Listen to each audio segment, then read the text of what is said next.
Bem, vamos lá agora falar sobre o trabalho de conclusão de monitoria, que é a dissecção do antebraço. Eu sou o Matheus. Então vamos ao trabalho. É um trabalho de conclusão de monitoria. O alvo do trabalho foi a região do antebraço, onde foi ressaltada as principais estruturas, como músculos, nervos, artérias e veias. Então, o objetivo do trabalho é dar validade e finalidade ao trabalho de monitoria, ou seja, ao fim do período de monitoria, nós nos dado uma área para dissecar, a gente tem todo o período de monitoria para começar a dissecação e ressaltar as principais estruturas dessa área anatômica designada pelo professor para cada um dos monitores. E aí, com o trabalho, o objetivo de ressaltar nova experiência, novas habilidades e aprofundar o conhecimento sobre uma área específica do corpo, bem como foi feito aqui. Materiais e métodos. Com materiais e métodos foi usado materiais cirúrgicos cedidos pelo laboratório, atlas, livros, e o método utilizado foi um dos materiais, uma das bibliografias, seguiu a bibliografia utilizada, cedida pelo laboratório, que é um guia de dissecação, que está ressaltado nas referências. Com materiais, esses que são os materiais cirúrgicos, que foram cedidos pelo Laboratório de Anatomia da Faculdade de Medicina de Campos. Então, pinça anatômica, pinça de dente de rato, afastador, cabo, bisturi, corta-agulha, luvas cirúrgicas, tudo isso foi cedido para auxiliar o processo de dissecação. Então, vamos falar agora do antebraço. Então, o antebraço tem três definições do que é o antebraço. Então, a definição do Moore, uma definição mais branda, uma definição de um dicionário, e uma definição de um outro livro também. Então, basicamente, ele define que o antebraço é a parte que vai do membro superior, situada entre a articulação do cotovelo e o pulso, né? Então, o Moore é um pouco mais detalhista, ele fala que o antebraço é a unidade distal do suporte articulado do membro superior, estende do cotovelo ao punho, e contém dois ossos, o rádio e a una, que são unidos por uma membrana interóssea.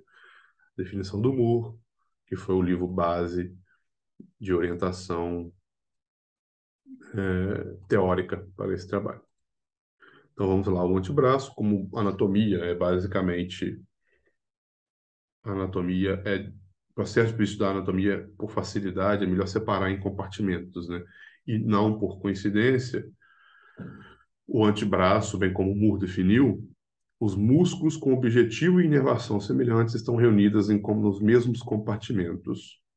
Ou seja, por exemplo, aqui a gente pode ver os músculos do compartimento flexor pronador estão no compartimento anterior e são inervados, por grande sua maioria, pelo nervo mediano e alguns músculos pelo nervo ulnar.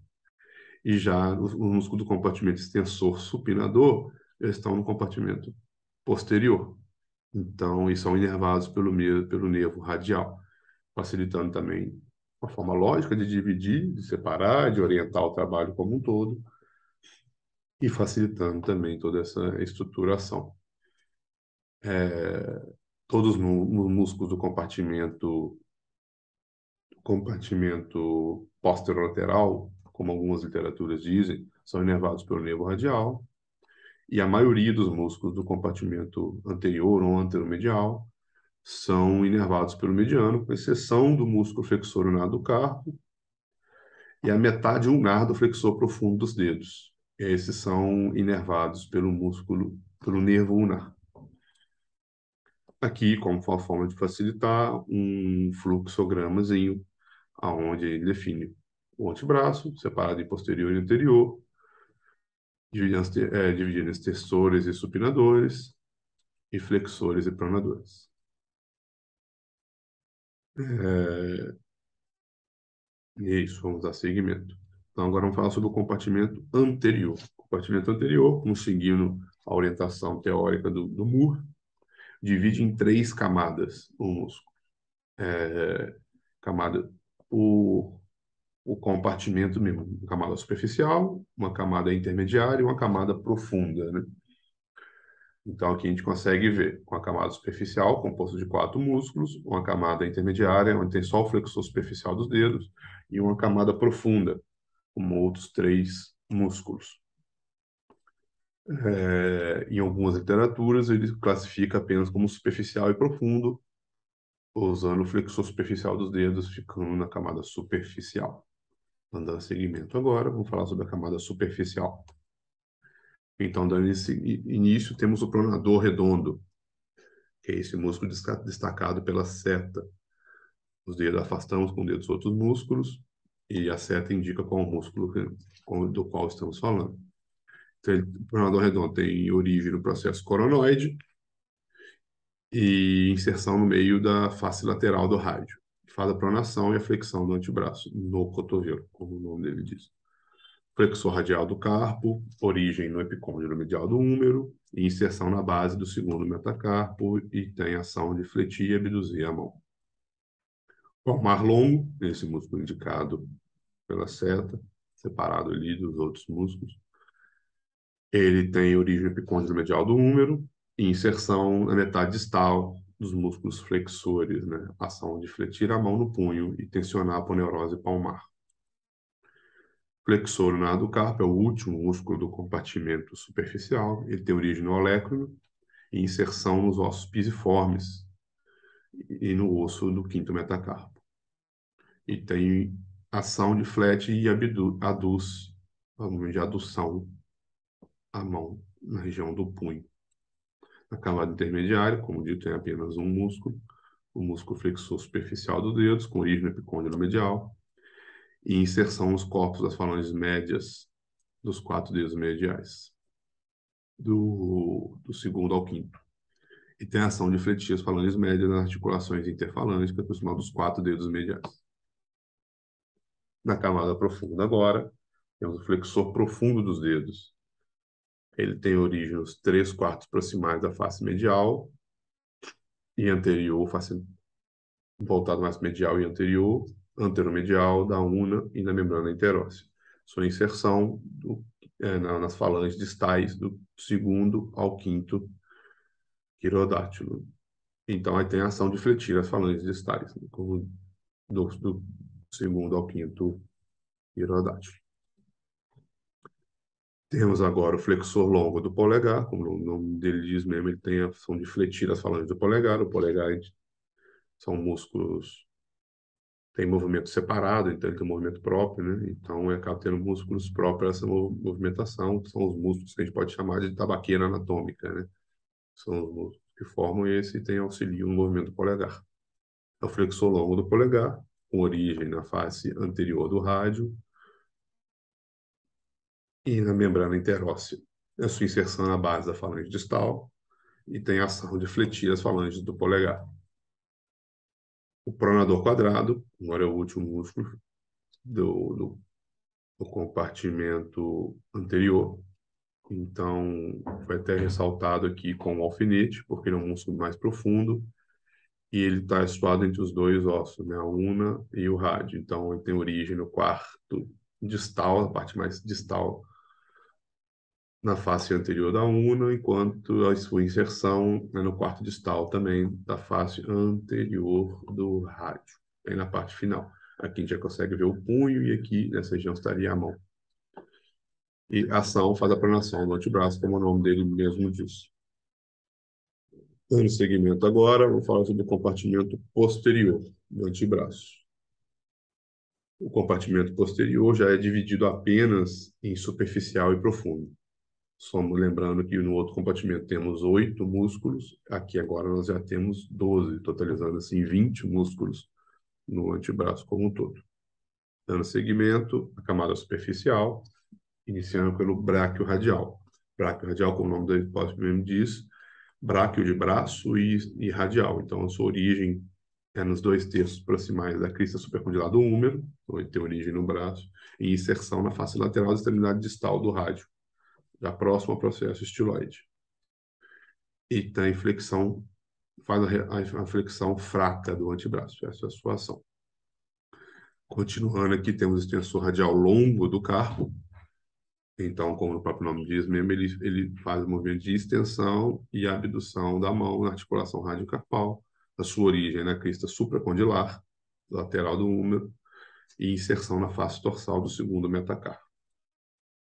Extensor radial longo, curto do carpo, desculpa, tem origem no epicôndilo lateral do húmero e a sua inserção na face dorsal do terceiro metacarpo.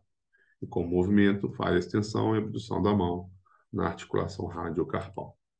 Extensor dos dedos seria como o equivalente, um antagônico do flexor superficial dos dedos. Então, tem origem no epicôndilo lateral do húmero, inserção na expansão extensora dos quatro dedos mediais, ou seja, do segundo ao do segundo ao quinto quirodátilo. E estende os quatro dedos mediais, basicamente nas articulações metacarpofalôngicas. O extensor do dedo mínimo, então é um músculo próprio para o dedo mínimo, para o quinto quirodátilo. Ele tem origem no epicôndilo lateral do húmero e expansão do músculo, inserção dele na expansão dos músculos extensores do quinto dedo. A sua ação faz a extensão do quinto dedo, basicamente na articulação metacarpofalângica. Então, a gente tem um músculo específico só para o quinto dedo. Temos agora o extensor unar do carpo, tem origem no epicôndilo lateral do húmero e inserção na face dorsal do quinto metacarpo. E estende e aduz a mão na articulação radiocarpal. Agora, o último músculo da camada superficial, temos o músculo ancônio. Algumas literaturas, por ele ajudar no movimento do músculo tríceps braquial, o colocam como sendo o músculo do compartimento do braço. Nessa literatura aqui diz que é do compartimento do antebraço. Então, aqui para posicionar ele, um músculo de difícil acesso, foi colocado o cadáver em decúbito ventral, e aqui, como podemos ver, coloquei um alfinete para melhor guia, e além da seta também indicando qual o músculo.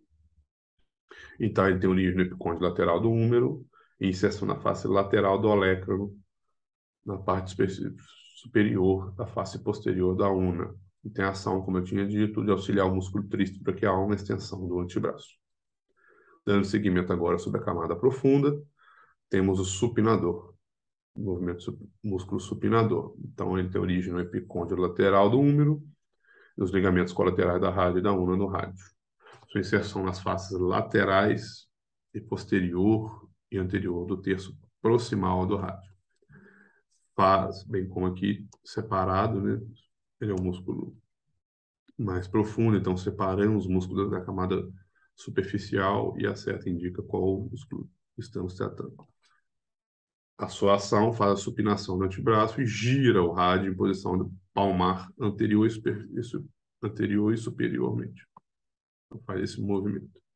Abdutor longo do polegar, como o nome dele mesmo diz, ele abduz o polegar e estende a articulação carpo-metacarpal. O extensor longo do polegar, agora, esse ressaltado aqui, a gente pode ver com o dedo, o músculo também da camada profunda, então, uma certa cuidado aqui em demonstrar qual é. Então, ele estende a falange distal do polegar na articulação interfalângica. O extensor curto do polegar, foi separado também os outros músculos e mostrado.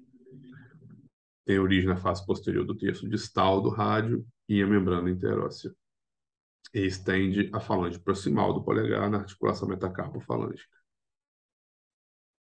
E agora o extensor do indicador, então o músculo também do compartimento profundo, onde com os dedos a gente separou os músculos superficiais e a seta indica qual o músculo do qual está se tratando. Então, o extensor do indicador, ele tem a face posterior, a origem dele na face posterior do terço distal da una e na membrana interóssea, e a sua inserção é na expansão do músculo extensor do segundo dedo. E faz a ação de extensão do segundo dedo, do dedo indicador, que ajuda a estender a mão na articulação radiocarpal. Outras estruturas que foram ressaltadas durante o processo de secação, que é importante ressaltar, dada a sua importância. A artéria radial, muito importante, para estudar a nutrição desses músculos. o nervo radial, aqui no processo de dissecação, acabou sendo cortado. E depois eu fui perceber que ele era o nervo radial. Muito importante, ressaltei, coloquei ele de lado, coloquei para poder ter esse, coloquei ele de lado para poder ter esse contraste com o campo cirúrgico que foi usado para tirar as fotos e tudo mais. A artéria ulnar, super importante também. O nervo ulnar, como ressaltado, ele é um dos nervos que faz a inervação desse compartimento. O nervo mediano, mais profundo, foi usado a pinça e o afastador, para ressaltar esse nervo que é importante, inerva a maior parte desse compartimento. E agora a conclusão, com a finalização desse trabalho, muito importante adquirir uma nova habilidade, bem como era a intenção, e o processo se mostrou muito produtivo, super interessante, muito instigante essa busca pelo conhecimento, ler uma referência e buscar, e ler, sabe, interpretação, a localização espacial, foi muito gratificante esse trabalho. E depois concluir ele, conseguir identificar todas as estruturas, é muito bom. E agradecimento, não poderia deixar de falar, agradecimento a todos os colegas de monitoria, aos professores, aos alunos que estão lá sempre para ensinar, que com as dúvidas eles acabam nos ensinando. E um agradecimento especial, claro, sempre ao Júlio e a Joana, sempre muito solícitos em nos ajudar, sempre lá com palavras, incentivos, quando no momento a gente está um pouco desanimado, estão sempre lá pelas conversas, pelos ensinamentos com os professores, todo mundo sempre a monitoria era um momento de muito aprendizado. E com isso, aqui estão as referências que eu utilizei e é isso.